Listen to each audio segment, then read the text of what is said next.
kita harus berulang-ulang menyerahkan diri kita kepada Allah, supaya dosa-dosa dan pelanggaran kita dibasuh, disucikan dengan kuasa darah Yesus, sehingga Allah dapat menguasai seluruh keberadaan kita, dan kita dilayakkan dan berhak untuk mendapatkan bagian di dalam kerajaan surga.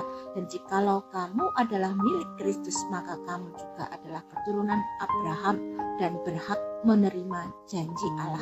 Dan setelah kita dibasuh, dibersihkan, disucikan, diampuni segala dosa-dosa dan pelanggaran kita, maka kita juga harus membasuh, membersihkan, mengampuni dosa dan kesalahan sesama kita yang melakukan kesalahan kepada kita, baik disengaja ataupun tidak, sehingga kita diperdamaikan dan beroleh persekutuan seorang dengan yang lain.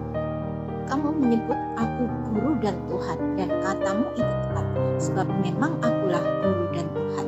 Jadi jikalau aku Tuhan dan guru membasuh kakimu, kamu pun wajib saling membasuh kakimu, sebab aku telah memberikan suatu teladan kepada kamu, supaya kamu juga berbuat sama seperti yang telah berbuat kepadamu. Tuhan Yesus yang tahu akan jalan-jalan salib yang sebentar akan dijalani, tahu tentang Yudas Iskariot yang akan mengkhianatinya, juga Petrus yang akan menyangkalnya. Dan melalui pembasuhan kaki kepada murid-muridnya, Tuhan Yesus berusaha untuk menjangkau hati Yudas. Tapi Tuhan Yesus telah berkata, siapa yang telah mandi, ia tidak usah membasuh diri lagi selain membasuh kakinya, karena ia sudah bersih seluruhnya. Kamu sudah bersih, tetapi tidak semua, sebab ia tahu siapa yang akan menyerahkan dia.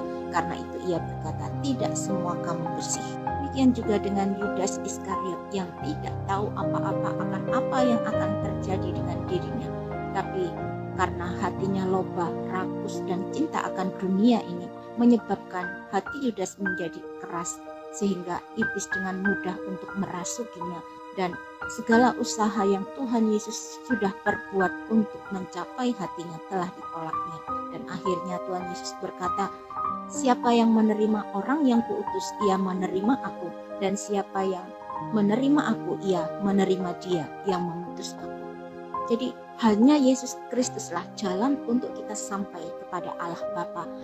Demikianlah Yudas Iskariot yang merasa dirinya dapat terhubung dengan Allah Bapa, tetapi dalam hidupnya telah menolak Tuhan Yesus Kristus dan pada akhirnya beroleh kebinasaan. Kata Yesus kepadanya, akulah jalan dan kebenaran dan hidup. Tidak ada seorang pun yang datang kepada Bapa kalau tidak melalui aku.